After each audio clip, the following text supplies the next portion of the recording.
Hello friends, again we are here with the topic which I have left in our last lecture, that is the Indian Contract Act 1872, part 2. It covers essentials of valid contract as per section 10, as well as certain essentials are given in section 11. Now there is need to understand these essentials because any essentials missing in any agreement, that agreement misses the enforceability. In our last lecture we have seen the definition of contract. What is that? Any agreement which is enforceable by law can be called as a contract as per Indian Contract Act 1872. So there is need to understand the meaning of that enforceability, the word enforceability. Every agreement will be a contract only when that agreement contains all these essential elements of contract, right? That's why we have covered our second lecture regarding the essentials of valid contract. I will tell you in detail the essentials, or we can say that the conditions for a valid contract. These are prescribed by the section 10 under the IC Act 1872. Now you can have a look on this slide. I have covered the maximum essential conditions given in section 10. We will study in detail all the essential elements. That will give you the clear-cut idea why these conditions are necessary in the Contract Act or to form a valid contract. As you can see the title, essential elements of a valid contract. I have used the word valid. Means what? Any contract is valid only when it contains the below mentioned conditions. That's why these conditions are also called as alternatively as the essential elements. If any element is missing from the given below list, then that agreement becomes invalid. It will not be a valid contract. And you all know that this is the cost cutting era. There is cutthroat competition and many dispute arises due to the lacunas in the contracts. So we have to take care while framing the contract that we should incorporate, we should have to look on all these essential elements so that no content will be missed in our formation of the contract or the formation of the agreement for the contract. Now you can see the first essential element of the valid contract prescribed in the section 10 is what? Offer and acceptance. Already we know that for a valid contract there must be offer. One party must give the offer. There are different types of offer or the ways of giving the offer. In our coming lectures we will go in detail regarding the offer, but just understand offer means what? A party is giving the willingness to do something or not to do something. He is abstaining himself to not to do something. And when person is giving such offer, that should be given to the opposite party. There should be minimum 2 parties to the contract, right? That is the basic essential condition, because single party cannot enter into a contract with himself. So there should be minimum 2 parties, and in that one party will give the offer and other party will accept the offer. That means there should be acceptance. Means to form a contract there should be acceptance of offer is necessary, right? If any element either offer or acceptance is missing, we cannot form a contract. Even if contract is formed, that will be invalid contract. It will not fit into the section 10 conditions and it will not possess the feature of enforceability. It will not be legally binding. Then the second essential condition is intention to create legal relationship. Of course, friends, it is very clear. Keep in mind, when both the parties entering into contract, that their legal relationship should be formed with this contract. Both the parties should have clear-cut intention. They have willingness. They should keep in mind that we are forming this contract means we are entering into a legal relationship. and these legal relationship will be formed by the law. For that purpose, the intention of the party should be clear that we are going to form a legal relationship. This is not only a paper. The agreement or contract, it is not only a paper. It is the document evidencing that there is creation of legal relationship between the parties. So parties must be clear with their intention while entering into a contract. That is the second essential condition, that is intention of parties should be clear to create a legal relationship. Then third essential is that consensus ad idem. Already in the last lecture we have seen the definition given under section 13, consensus ad idem, the Latin terminology. It is a Latin terminology. It means in English that there should be the meeting of minds.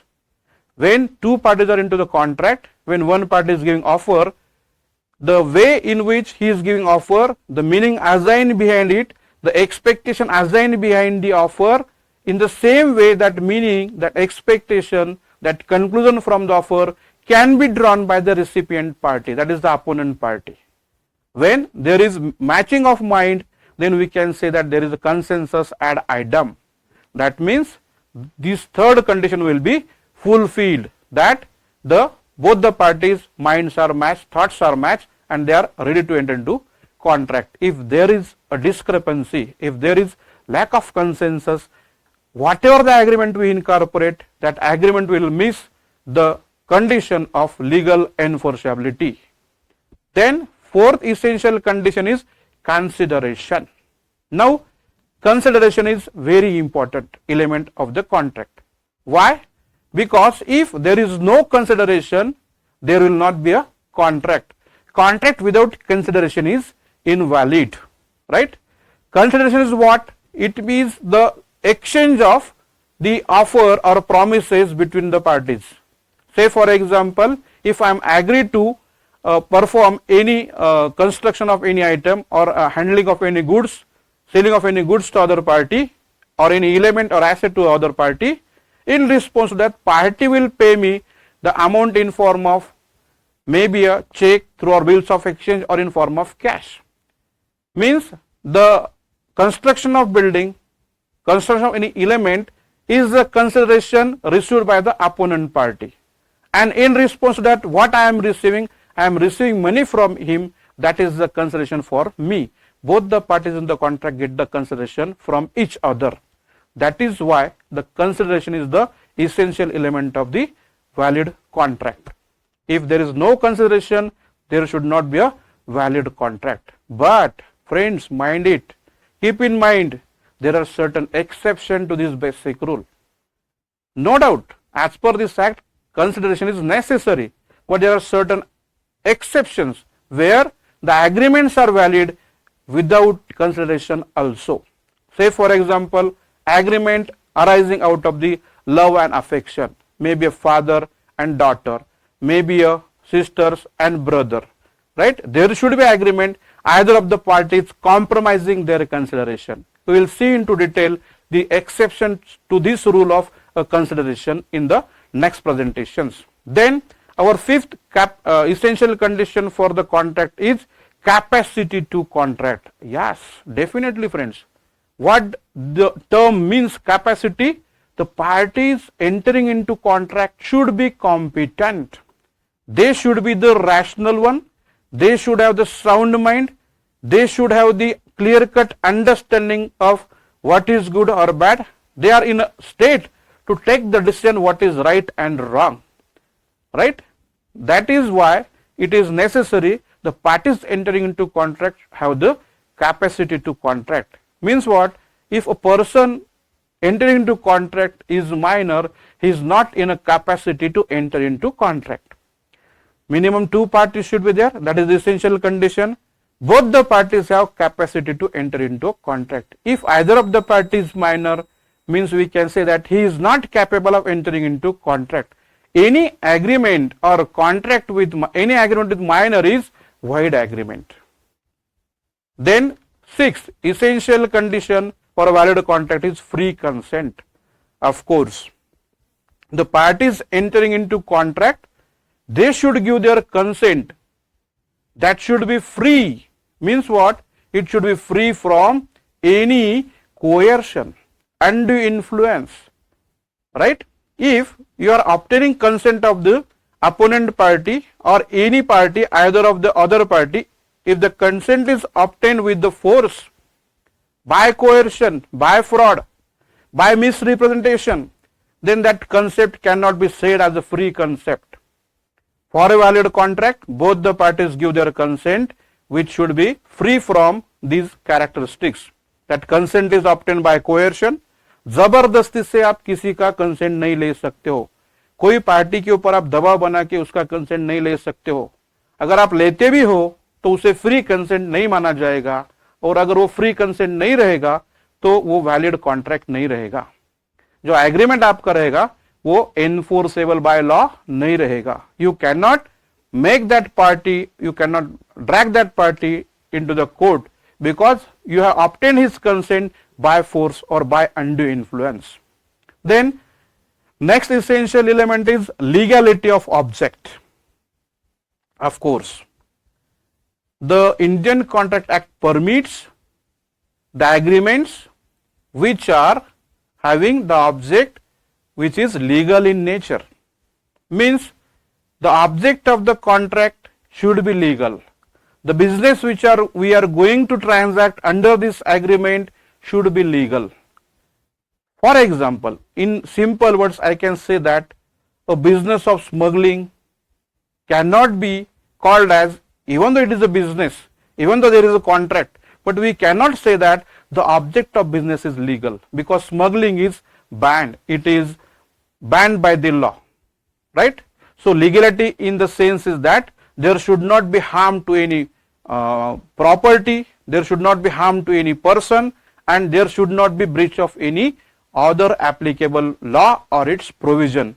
Only then and then the object of our agreement is legal, and that is the essential condition that makes our contract as a valid contract. Now condition number 8, possibility of performance. Of course, that is also necessary. Why? Because both the parties has to give their performance, right? If there is no possibility of performance, then you cannot enter into a contract. Even though you can make agreement, but you cannot enter into a contract. Possibility of what? Say for example, if I am committing, my friend, you give me a 1 lakh rupees, I am giving offer. If you give me 1 lakh rupees, I will bring you the star shining in the sky early in the morning. We call it in the Marathi ध्रुव तारा. आप मुझे 1 लाख रुपए दो, आपके लिए मैं वो ध्रुव तारा sky से लेकर आऊंगा. मुझे इसमें बताइए, आप रियल में वो जाके वो तारा जमीन पर ला सकते हो क्या? मूवी का नाम हमने सुना है तारे जमीन पर, but that is impossible. That suits for the title only. In the real sense, we cannot bring the stars to the earth. That means there is the performance is impossible. One party paying price and is asking other party to bring back the star. Possibility is there. It is not possible to bring back the star to the earth. Therefore, that agreement is invalid. We cannot form that contract. That contract will be a invalid contract. Then last and the most important essential condition is writing and registration. It is said that to be a valid contract, you must make it the contract in writing, and you have to register it. There are certain ways of registration. You can make notary of it also. You can register it with the register of the government also. Writing agreements is beneficial when any dispute arises in the future, because when we are entering into contract, it is the present activity, but that agreement contains the business activities which are going to conduct in the future. So in the future, what is going to happen, we cannot predict. We are not God. So we have to take care that if any dispute arises in the future, and if there is the need of filing a suit against either of the party, then the contract should be in writing. That should be valid. And if it is registered,